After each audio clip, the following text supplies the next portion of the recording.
hardest thing that I had to learn was forgiving myself and letting it go. You actually open up and like confide in people. It allows you to have self-compassion. Hello, my name is Gabriella and I'm here with Becca. And we're going to be talking about ways to strengthen your mind with awareness. So a little introductory, I am a yoga coach and I also like to consider myself an MES masseuse. So an MES masseuse is a mental, emotional, and spiritual masseuse. So essentially I kind of rub out those knots and those blocks that are kind of restricting you and making you feel tight and stiff and making you feel liberated and free and to walk in your purpose with ease and flow. So want to tell us a little bit about yourself? Yeah, so my name's Becca. I am the set designer here for Grow with Jo. I'm also Joe's sister-in-law. I'm Larry's sister. So I just designed this set here and it's decided I should sit in it and talk to you. Yeah, well, thank you for joining. I'm excited for our conversation. Yeah. Cool. So we're going to talk about what awareness is and how awareness is so important in your life, because without awareness, you won't have control over your life, or you won't be able to make those choices that are really going to amplify you and to serving your purpose. And without awareness, you don't really have control. And for me, it took me a while to kind of understand this, but with practice and over time and a habit, it just kind of starts to build within you, and now it's second nature. So this kind of steps into the levels of learning of how we form new habits and how we start to make those changes in our lifestyle into creating the life that we want. So we have this law of cause and effect. So if you're at the cause side, you're kind of just saying like, oh, life happens to me. Why does this person keep doing this to me? Versus like, yeah, kind of the victim mode, versus saying like, okay, where is my empowerment? Where is my power within myself? And how can I start to impact those changes around me?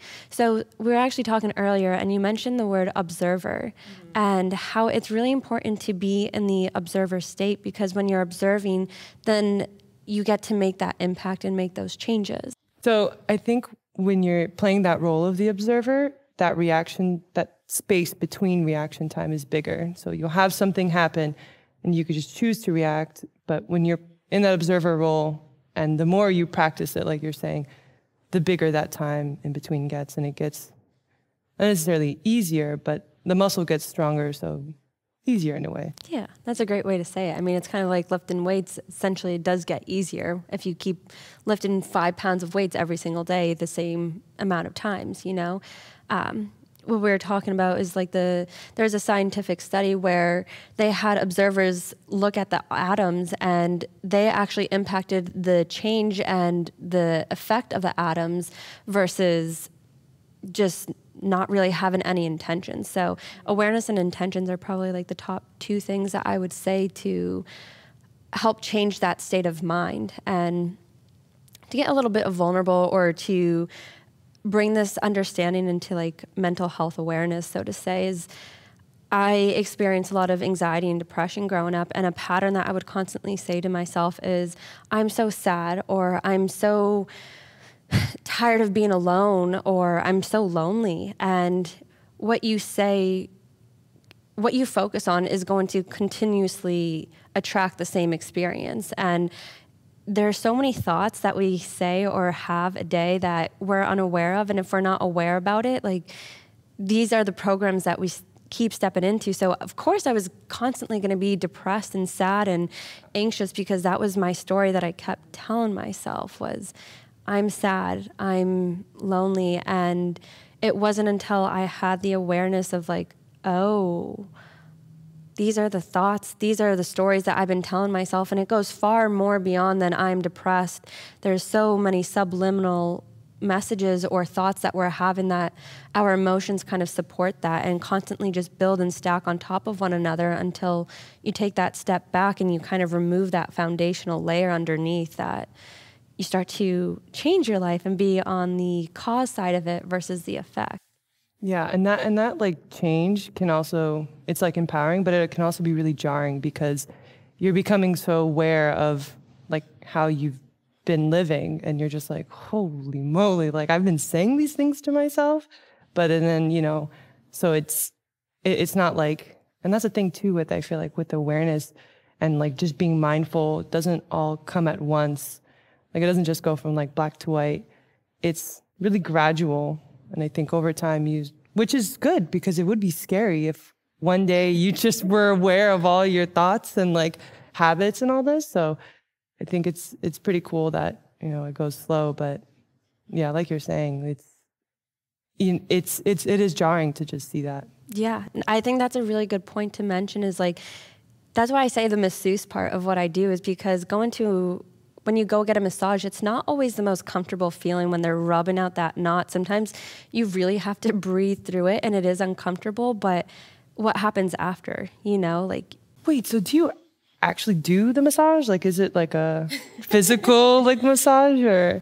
No, it's more of a verbal massage. So it's kind of like prying, like asking questions that are going to make you feel really uncomfortable with awareness. Like it is discomforting sometimes to admit where you're not stepping into yourself fully, where you are kind of being passive, or the stories that you say to yourself, or just admitting like, yeah, I'm harsh. Like I will say really mean things to myself. Like it's not always easy to admit that. So if you wouldn't say that to somebody else, why do you say that to yourself? Yeah. You know? Yeah, treating yourself like a friend. Yeah. Like seeing yourself in third person helps, I feel like, with that. That's a huge thing, is kind of like disassociating yourself from the experience. And one of the questions that I always ask is like, how would you respond to a friend? What advice would you give your friend during this experience? Something else that you did mention was that there's layers to it. And I think it's important to know that there are layers to installing those new habits.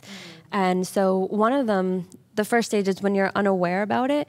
It's that incompetent unconscious stage. So you don't know that there's a problem. You don't know what's going on. And you're just like, you're on the hamster wheel going and maybe going in ways or places that you don't want to go to. So it's when you have that awareness. So awareness is that incompetent conscious. So you are aware of the problem or the experience or the thoughts, emotions that you're experiencing, and being able to make a change and realizing, okay, I have the choice to allow this to continue to take over me, or I can make a change. And what are you going to do about it, essentially? So now what? And so this is the beauty of awareness, is now you know that you have a choice. You have the choice to continue acting and react in that same way, or you can change your response, and you get to choose what that response is. I think society has, or programs including like our parents, our friends, TV shows are constantly telling us how we should react, how we should respond, how we should do something. And that's really disempowering. I know sometimes it's for our best, but the only person that knows what's best for us is ourselves, is you. And the best way that I can say to do that is honestly through journaling, through meditating, and taking some time for yourself. So yeah, I really like that point. I have like a daily meditations book that I read, and one of the prompts last week was just about that, how saying, you know, we're so different from past generations where we have so much information like right at hand, and it could be really great information. Like there's tons of self-help books and so many podcasts and videos, but there's a limit to like what you should be consuming. It's too much. Like there's always, you know, like even if it's good, like it's too much. And so you kind of get lost in that, you know, of like, oh, I have to be this way. I have to be mindful, and I have to be like, no, like you could, you know, it's like just, you know, using that same energy of like that hopeless kind of narrative of like, oh, I'm so sad, oh, I'm this and this. When you become aware and you say, oh my God, like I've been living so unconsciously, and this is so bad. I'm so bad for this. Like you're doing the same thing, but in a different way. But it might be worse now. I don't know. So yeah, important to just tune out, like you're saying. Yeah. tune into yourself. Yeah, it's not tuning outwards, it's tuning inwards. And the biggest, hardest thing that I had to learn was forgiving myself and letting it go. I would hold grudges for the longest time. Oh my goodness. It was, I'm honored to say that now, because being at the state where I'm at now, I mean, it takes time, it takes practice, but when you realize like we're all humans and all it takes is forgiveness and accepting yourself, I mean, why, like, we put so much pressure on ourselves. And like you said, there's an overwhelming amount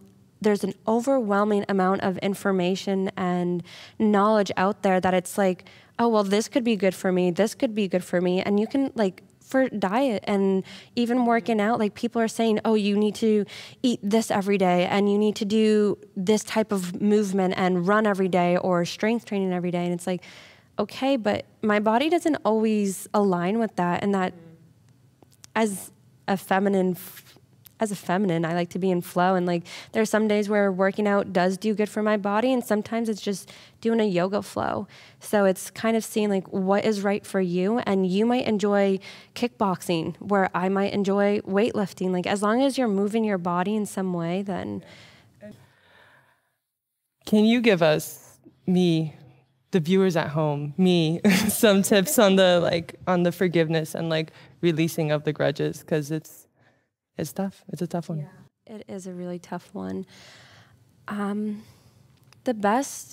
So again, everyone's different and everyone has different approach. For me, honestly, it was journaling and realizing that I am human and that we all make mistakes.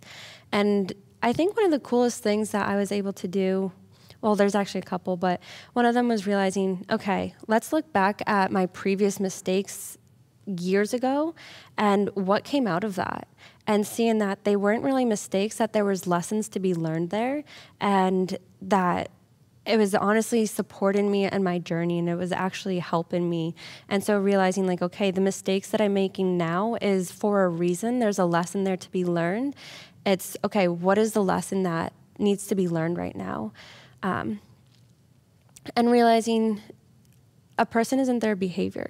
And so when somebody else makes a mistake for you or towards you, or you're mad at somebody, it's kind of realizing that, okay, it's also something that they're going through. How can I not take it personally? And how do I want to respond? What if I was in their shoes? And lastly, there is this Hawaiian forgiveness process that I learned. Ho'oponopono, yeah.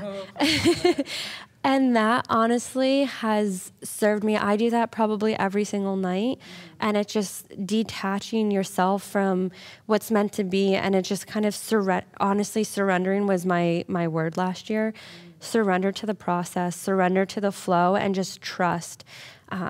That's also another big word, is just trusting. And I don't know if that helps with your forgiveness. I guess I could ask, like, what's something that you're stuck with on forgiveness? Or what makes it hard for you to forgive?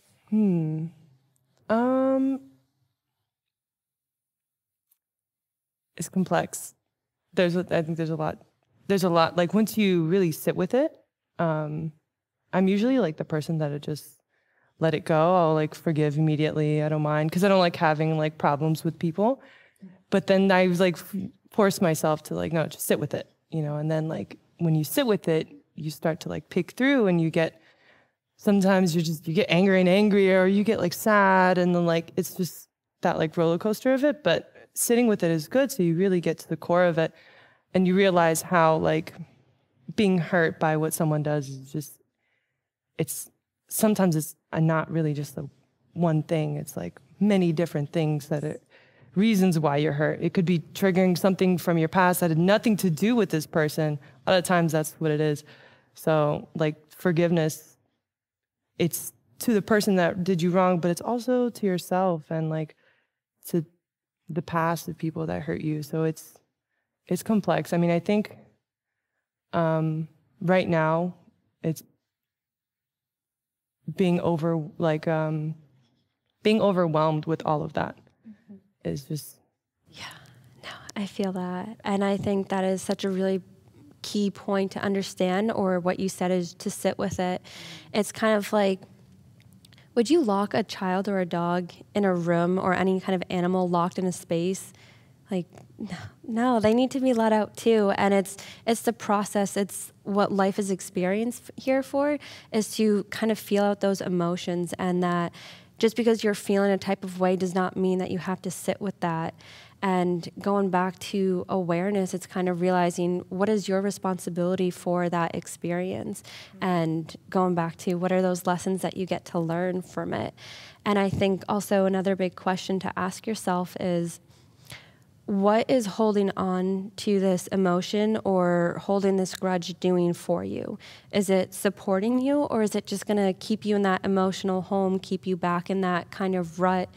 So what are the steps that you can do to get yourself out of that and to make means of your life? You know, how can you start implementing the learning? Because everybody can learn something. They can listen to a podcast. The difference between learning and understanding is applying that knowledge. It's actually taking action and embodying what you learned and being able to teach somebody. Because if not, then you can go saying that might be a little selfish, like where you just keep it to yourself, but how can you share yourself more? And even like being vulnerable, like, hey, what you did made me feel this type of way, versus, hey, you did this and that wasn't right. You know, it's all your approach to the situation. Right. And like, that's like a big thing that I like to do, is just wait until I don't feel like saying that anymore. Like telling someone like, you're wrong. Just let's just wait until it, like, I've zoomed out enough, right? Because there's like different levels of awareness. Like you could be here and be aware of how they hurt you, but you could also be like over here and be aware of how they're human, and they've like, that's part of being human, you know? You kind of like remove the emotion attached to what you're experiencing. Like you can still be aware of like, okay, this just happened. You can either be in your emotions, or you can take a step back, and that takes practice. That's not easy. It's not, but nothing worth it in life comes easy. For sure. Yeah. So I like that level of awareness. It's like a zooming in and zooming out thing. It's like just a perspective shift. I think it's really important, and like something you brought up is seeing that everyone makes those mistakes. Like something that I've learned this year is that to not be alone in those emotions. So when you actually open up and like confide in people, it allows you to have self-compassion. So once you just, what, you're like smiling. No, because I'm just resonating. Yeah. When you like just notice that like, oh snap, like other people are also like upset about this certain thing. Like let's be curious and hear about their experience. And then somehow that just makes you feel better about your situation. Not because, they're doing worse than me, so I feel good. No, it's more of like, we can relate to each other now. Yeah. And that's nice. Vulnerability is everything, and that kind of brings me back circle to the learning lessons, or the levels of learning, and going to my story of I'm alone, or like I'm sad because I feel so lonely, and realizing I was lonely because I wasn't sharing myself with other people. I would literally be locked into my room for days on days, like occupying my time with studies and thinking that I had to learn and do this, but it was honestly just stripping my life away, versus, okay, so the awareness was, I keep saying I'm alone. Then the next thing is like, what am I doing? What are my actions that are supporting that statement? I was being alone, okay? So that goes to the incompetent consciousness. So I'm understanding what the problem is. Now I'm stepping into, okay, what can I do about it?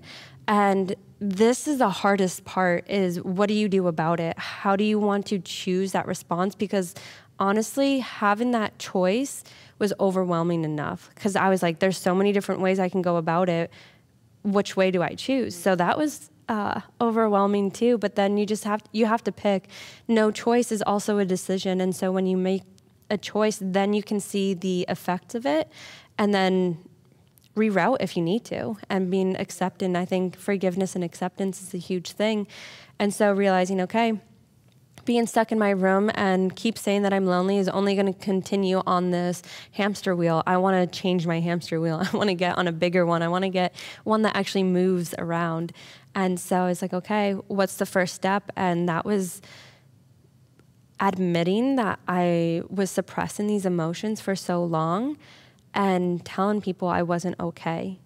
And within that, that's when the doors kind of opened up and I was able to receive the help that I needed to receive in that moment and to just start expressing. And the more that I shared my story, the more people were like, oh, I was going through that too. Like, I know what you feel. And I think it's important for us as humans to understand that you might not have gone exactly or experience the exact same things, but you still experience emotions in a different way, in a different level. So you're still understanding that sadness is sadness, and you can relate to me on that aspect, and it doesn't have to be the exact same thing. And within that, that's when we create more community. We cultivate it, you know? If you want community, if you know what you want, like, what are you doing to get it? Yeah, I actually had that idea, like thought when I was driving home the other day, just thinking about like everyone is leaving their office, you know, going home or going somewhere else right now. Like we're all in the 95, just like in traffic.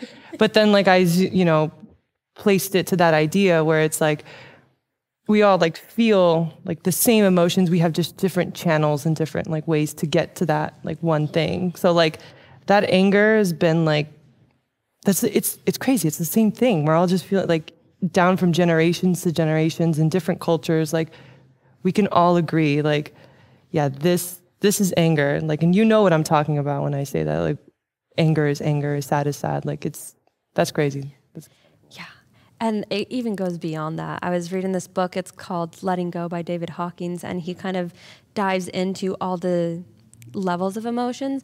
But something that you were saying is like anger is anger, or I don't know, there was something that you said and it brought me to this idea that I wanted to share, is kind of like the gestalt. And so once we experience anger and we suppress it, we put that in our body and we don't allow it to feel itself, then the next time you experience anger, it's going to be 10 times harder, or you're going to experience that anger 10 times more. And even the littlest tiny bit, then that's when we get road rage, because we haven't released some of these emotions in our body. And sometimes you can either have these really heightened trigger response, or, and like in my case, I started to become numb. I started to not feel anything. I couldn't differentiate between being sad and being happy. Like I was bland, like I was just gray. And that was probably the hardest thing to overcome, and to realize like, I'm worthy of accepting joy, and I'm here to be happy and also experience the sadness. We need the contrast. We need a frame of reference to kind of know. And then once you know the pendulum, I guess you could say, of emotions, then you can start to choose, I want to start feeling this way more. And when you choose and make a commitment, I want to start feeling this way more, laws of the universe, you're going to start to attract more experiences. You're going to start to focus on that light. You're going to start to focus on the blessings that you do have right now, right here. How can, like, so how do you like remind yourself of those choices, like to stay on that like kind of path? Because sometimes like you'll like, you know, you just get the whiteboard out and you're like, no, we're changing our lives like right now. And then you write a plan out, and then like, you know, things happen, like you kind of go with the flow, and you don't always remember like the vision. So how would you tell us about like that? I think it's important to set intentions, but not have expectations. And knowing that if you set those expectations, that is actually what causes suffering and disappointment, is when you have that bar high. Like, have high standards, but also be like, okay, it's okay if it doesn't go exactly as planned. In my belief, my opinion, it was really relying on my faith and saying, God has a bigger plan for me than I know. This is just the idea of what I want. I'm planting the seed and I'm just going to water it. You know, it's like you plant the seed, you don't just dig it up the next day. You have to water it and let it grow. And whatever flower blooms is a flower that blooms. But either way, it's a flower. And be grateful for that flower that you do have. I don't know if that kind of answered your question. Yeah. What about on like a day-to-day like thing? Is it like, do you wake up in the morning and you just remind yourself like, oh, like these are the intentions for today? Or is it like a weekly thing? Like, what do you do? Yeah. So it's a yearly, it's a monthly, it's a weekly kind of reflection, and even a daily reflection. I think reflection daily is so, so important. And that could be in the morning where you set the intentions of like, okay, this is how I want to feel, and just allow the spontaneity of series of events to come, or you can just like plan that out. But I was an over planner once, and that kind of nipped me in wrong ways where, again, that causes the disappointment and the anger. And so kind of realizing or setting reminders, I think, is a really great tip. Is like, okay, set reminders on your phone every couple hours. How am I reacting? How am I feeling? What am I doing? Is this supporting me on my goals, or am I completely distracted? And again, going back to forgiveness, like, okay, nope, we're rerouting. Let's go. Like, it's okay. I sometimes treat myself as like, as this is, but like a child, you know, like if I was my daughter, how would I wouldn't be mad at her for making mistakes or getting distracted, you know. I think it's a part of life. And sometimes in those distractions, in those reroutes, that's when we actually experience different passions or different emotions that we didn't even know existed. Mm-hmm.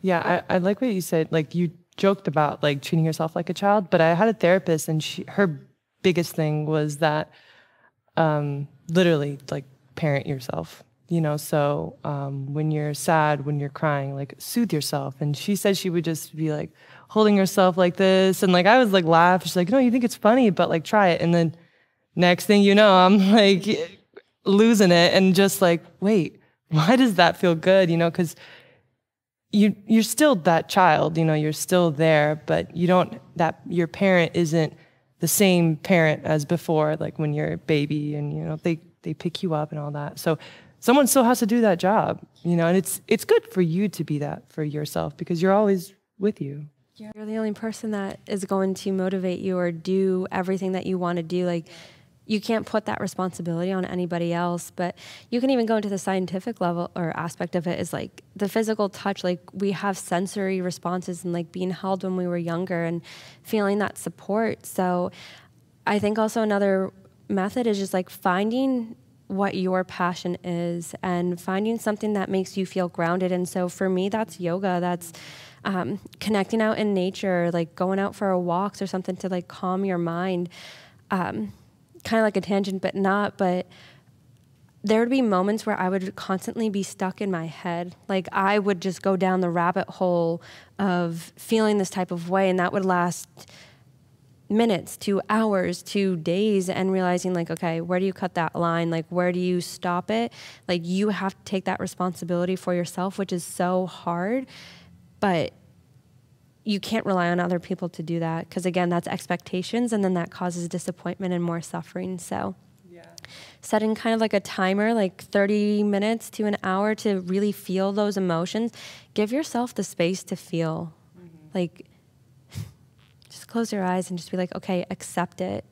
And then that allows it, like, energy can't be created nor destroyed. It can only be transmuted. And so allowing that emotion to transmute itself, dancing, singing, changing your physiology is like the first step that you can really start to changing that state of emotion or state of mind. Yeah. And I journaling, like, I feel like everyone always says that, but writing or just speaking, just getting it out, really like shows you what's happening under there. It's like a quick route to like awareness, because, you know, sometimes like with meditation, you know, I think it takes like time, you know, you have to like practice, and then you'll start to like see things come up. because, the monkey brain. But when you're writing, I think it's very easy for you to unlock that and just kind of go off. So I wanted to share like a little thing that I do that helps me build that awareness. It's really simple. It's not necessarily about, what emotions am I feeling or how am I reacting. It's more about getting in tune with my environment. So every month I choose a color or colors, and then I spend the month looking for those colors. If I'm like inspired by them, then I'll just take a picture of them, and that's pretty much it. So this month it's pink and green. So wherever I see pink and green, that's like, I just remind myself in the morning, and then with practice, I just remember like, hey, think of the colors, and I'll see it in my environment. And it's really cool because it's like a grounding thing. You get to know like where you are, and you kind of place yourself on this map, and you also start to see like landmarks. Like there's a truck that sits outside, like down the street over there, and it's a big bright pink truck. And I've only noticed it like now because I'm looking for that, So it's like you were saying earlier where, once you make that choice to change your narrative from like sadness to happy, all those experiences start coming your way. Well, you're also looking for it and you're noticing it. So like when you're looking for the color blue, like you'll see that blue out there because that's, where your eyes are focused in. So that's a fun way and like low pressure way that I like to exercise that mindfulness muscle. I love that. I might steal that. I think that's great. That's definitely a great way to practice mindfulness, and it's tapping into your subconscious mind and your reticular activating system, because we are only observing so many bits of information, and we are overwhelmed, stimulated with so many more pieces of information. So it's really just like understanding where our programs are and what we choose to focus on. But if you aren't aware of what you're choosing to focus on, then that choice is going to overrun you. So you're going to start living life for somebody else versus living the life that you want to live. I think that's super great. I kind of like lost my track of thought with that. But to go on to that, like if you're struggling to remembering what your intentions are every day, grab a sticky note, or what I do is I have an expo marker and I write on my mirror. So like while I'm brushing my teeth, I'll write down my intentions, or even just having your intentions on your mirror, like in the bathroom or on the shower wall, or whenever you're getting ready with a sticky note, like that's starting to program your subconscious mind. And the other thing that I was going to say too is like, how do you know what happiness feels like? How do you know what it feels like to feel fulfilled?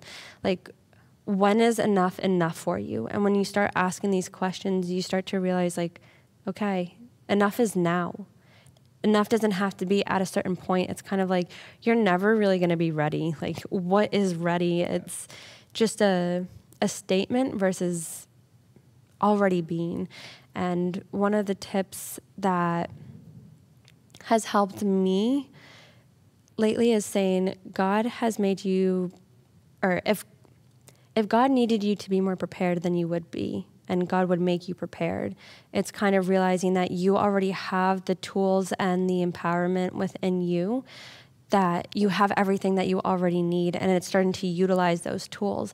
Once you learn to build those tools and those resources, then you start to gain more tools.